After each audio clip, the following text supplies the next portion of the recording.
আসসালামু আলাইকুম কাকা। ওয়ালাইকুম আসসালাম।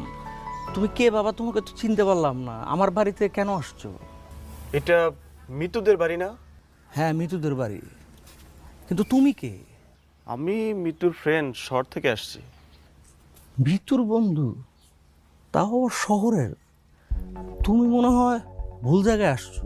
তুমি যেই মিতুর কাছে আসছো এই মিতু মনে হয় সেই মিতু না। কাকা আমি সঠিক জায়গায় আসছি।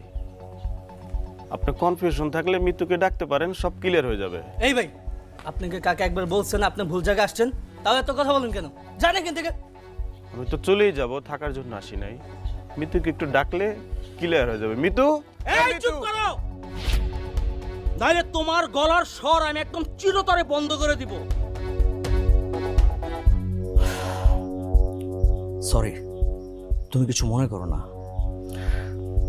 আমি আবার অল্পতে রাগ হয়ে যাই তো। এই, ওকে নিয়ে আয়।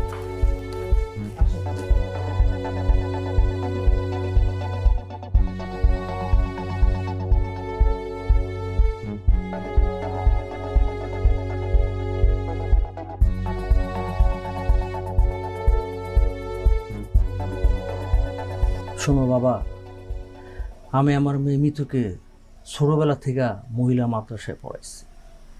আমার মেয়ে পর্দা করে, 5 ওয়াক্ত নামাজ পড়ে। কোনো ছেলের সাথে তার কোনো উঠা বসা নাই, বন্ধুত্ব তো দূরের কথা। তুমি ভুল জায়গায় আসছো।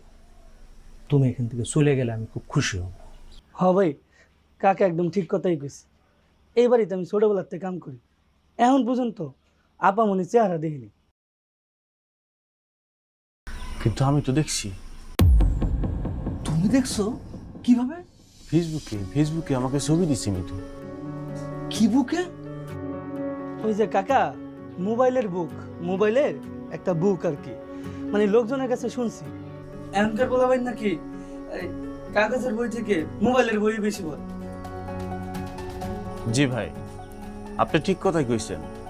মিতু আমার ছবি দিচ্ছে ফেসবুকে, আমার মোবাইলে ওর ছবি সেভ করা আছে। এই যে দেখুন।